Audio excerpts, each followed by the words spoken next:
All right, taking a look at the even numbers here. So start with number 2 with line segment AB is endpoint A.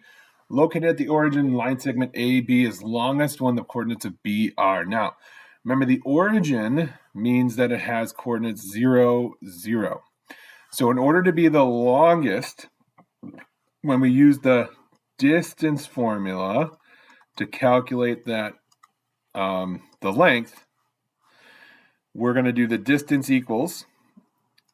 And remember, it's x2 minus x1 squared plus y2 minus y1 squared. Now, if we put 0, okay, in for x1 and y1, we're going to get x2 minus 0 squared plus y2 minus 0 squared.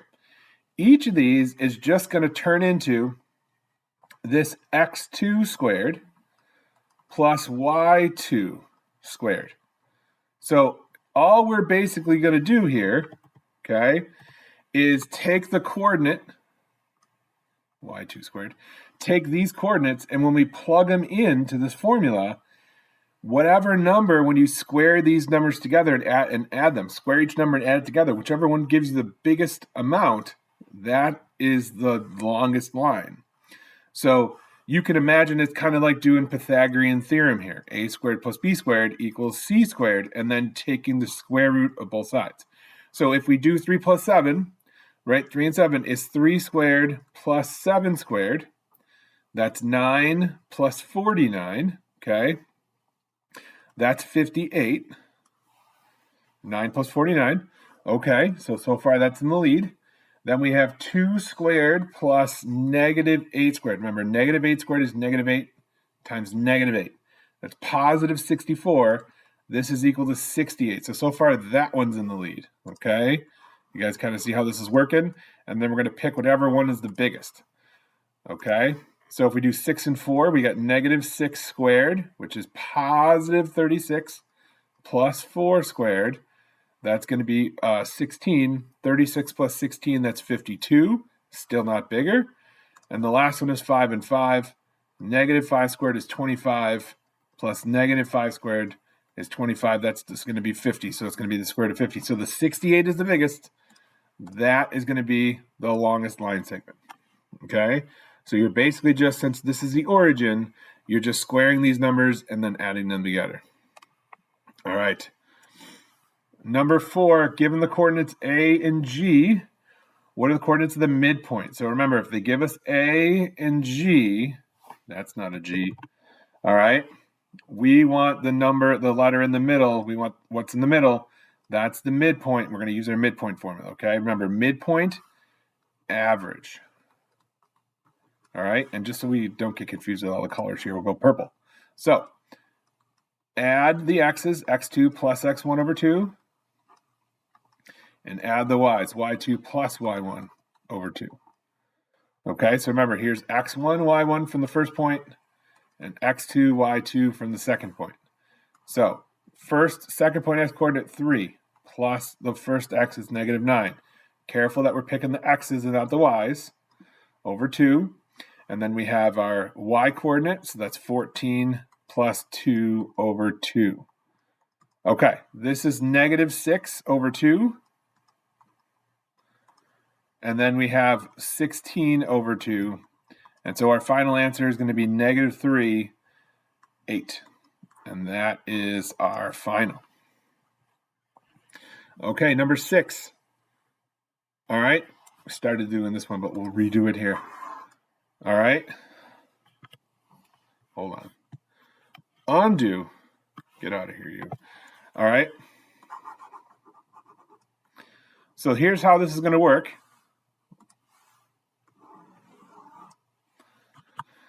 We have segment RS, which is parallel to segment TU. Now remember, parallel is going to tell us the same slope.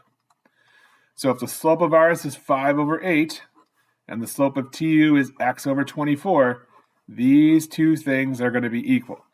So we can just make an equation, 5 over 8 equals x over 24, and we can solve. Now, if you notice that this is just a multiple of 3, then this has to also be a multiple of 3. So that's kind of our scale factor situation that we can solve.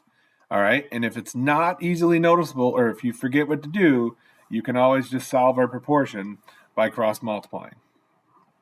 So we're going to get 8x is equal to 24. That's 120. And then we divide by 8.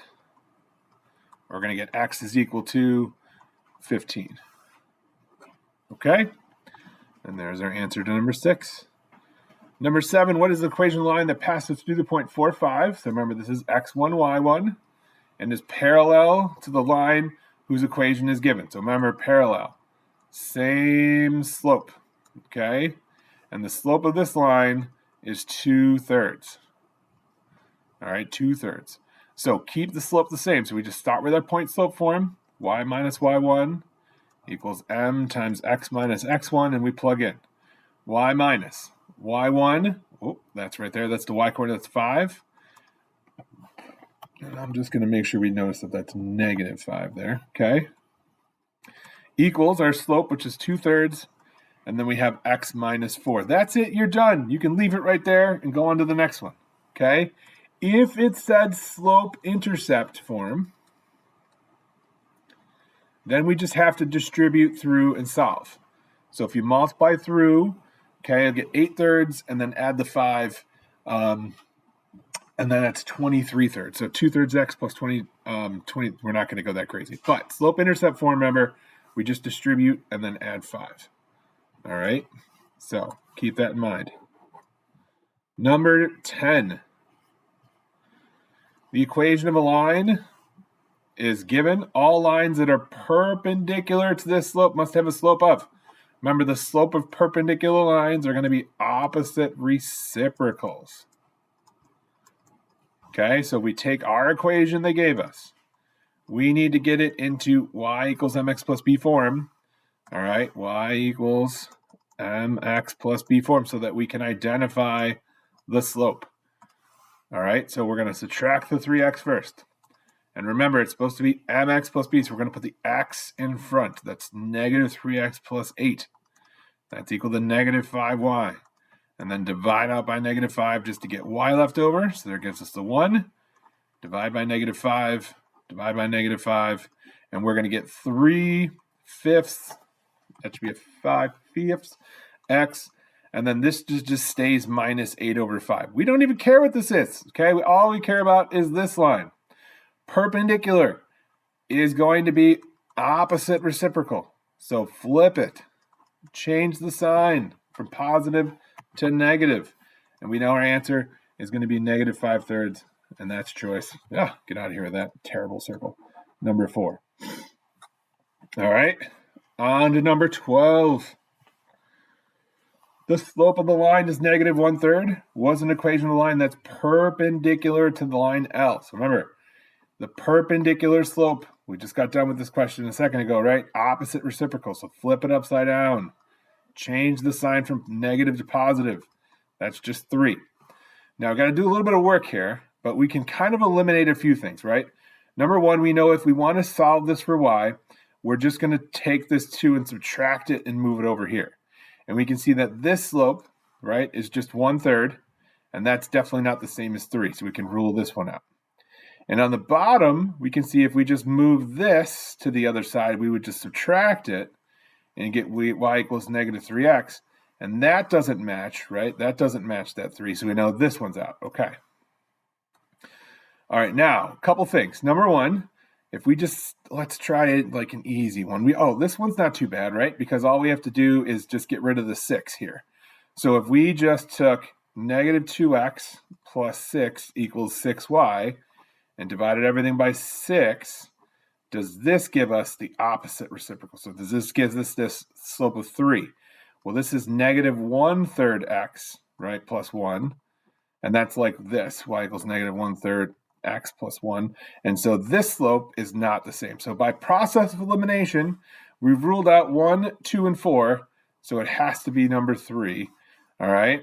And we can just go and just verify that real quick. Because if we have 9x minus 3y equals 27, we're going to subtract the 9x. That's still negative 3y because of the minus sign there. Equals, remember, put the x in front, negative 9x plus 27. And when we divide by our negative 3, right, that gives us a positive 3x, okay? This does turn into negative 9, but we don't really care about that. And this turns into just y, remember, negative 3 under everything. And we can see that our slope does match that slope of 3. All right. Number 14. The lines of the equation are, we did a question like this last time. Remember, parallel is the same. Perpendicular is opposite reciprocals. Same line means same slope and y-intercept, right? Down here for number 15, right? And then intersecting but not perpendicular is anything else, okay? So this one's already done for us. Pretty cool, okay? This one, though, we got to do a little bit of work. So if we take that 4x and move it away from the y to the other side, we get 6y equals negative 4x plus 6. Remember, put that x in the front. Divide by 6 under everything. Share the love there. And we get y equals negative 4 over 6. Take a 2 out of both. We get negative 2/3 x plus 1. And now we can see negative 2/3 and 2/3. Well, those are opposites, but they're not reciprocals. So they're not the same. And since the slopes aren't the same, they can't be the same line. They're not opposite reciprocals. So we are on choice 4 again, intersecting but not perpendicular. By the way, if you have a calculator, okay, and you go to your graphing screen, let's go there. All right, get out of here with this. We're going to go to the graphing screen. An easy way to do this question is to delete the equal sign, choose relation, and you can just type in exactly what you see. You don't have to solve anything. 4x plus 6y equals 6. It will graph the line for you. And then you can type in the other one. Y equals. Now notice that I have to hit tab and I have to type the y equals on this one, okay? 2/3 x and then minus 1. There's the second line, right? It's hard to kind of tell if they're perpendicular. It doesn't look like they are, but we can definitely rule out same line and parallel. And then we would want to just check our slope here in order to see. All right, and I don't know. No, it's not going to give us it. So you have to do a little bit of work from there just to check the perpendicular part. But sometimes you'll definitely be able to see that which one it is. All right, 16. Write an equation of the perpendicular bisector. Remember, we talked about this one before. We need to do slope, the perpendicular slope, the midpoint, and then plug into the into our point slope form and then kind of solve. All right, so starters. We're going to go slope, m equals. We know it's y2 minus y1 over x2 minus x1. All right, first point is going to get the 1s. Second point is going to get the 2s. So we got y2, so that's 6 minus our y1, which is 2, and x2 is 0 minus 8. So we are here at 6 minus 2 is 4 over negative 8, and that means we are at negative 1/2. Now we got to be careful. 2 of these answers have negative 1/2, but we have to remember that our slope needs to be perpendicular to this one, and so it needs to have a negative reciprocal slope, so that should be positive 2 over 1, or just 2. So we can rule out these two, and now we're stuck here, okay? So now we know we're going to do the midpoint, okay? So midpoint is add, just like the average, okay? Add and divide by 2.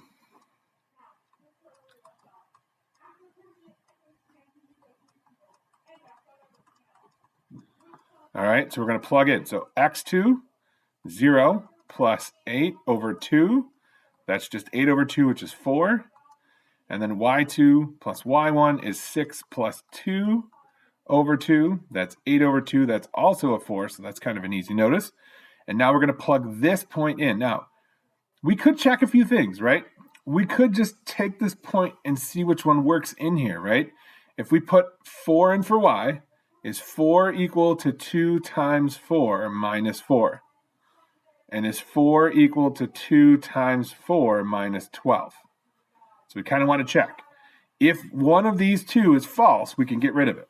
They are both correct, though. They're both going to give you 4. So now we just have to see if it's the actual line. So we're going to go back over to this was step 3. Here's 2. Here's 1. The last step was to plug in the point slope form. So y minus y1, m, and then x minus x1. Okay, so we're going to go y minus, remember, we're not using these points. We're using the midpoint.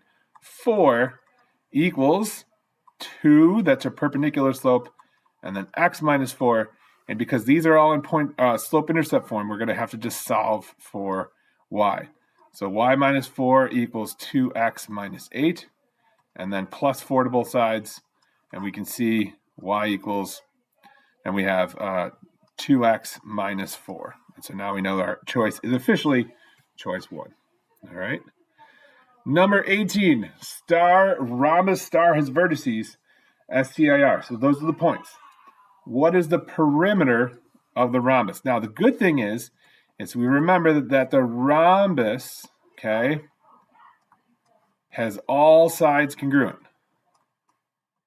So really, the perimeter is just 4 times whatever the distance of one of the sides is, one length of the side. So we just need one side. So we just need to do the distance of just one of these. We'll pick ST.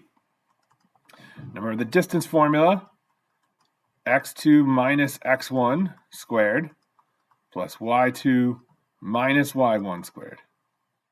The distance of ST is going to equal, and now remember, we're going to go back over here. We see x2, so second point, x coordinate. That's right there is 2 minus first point x coordinate is -1. So remember, careful with the double negatives. Make that a positive squared plus y2, second point x coordinate, or y coordinate is 3 minus our y1, which is 2, and then squared. So the distance of ST is going to be 3 squared plus, and this is 1 squared. And so here, where now the distance is going to be square root of 3 squared plus 1 squared, that's the square root of 10. So all we have to do is plug that here, 4 times the square root of 10, and there's our answer. Okay, so because it's a rhombus, we don't need to do the distance of all 4 sides, just 1 and then times 4. All right, that's it. So we'll have this for extra credit tomorrow. If you finished up, make sure you bring it to class, and we'll go from there. Have a great night, guys.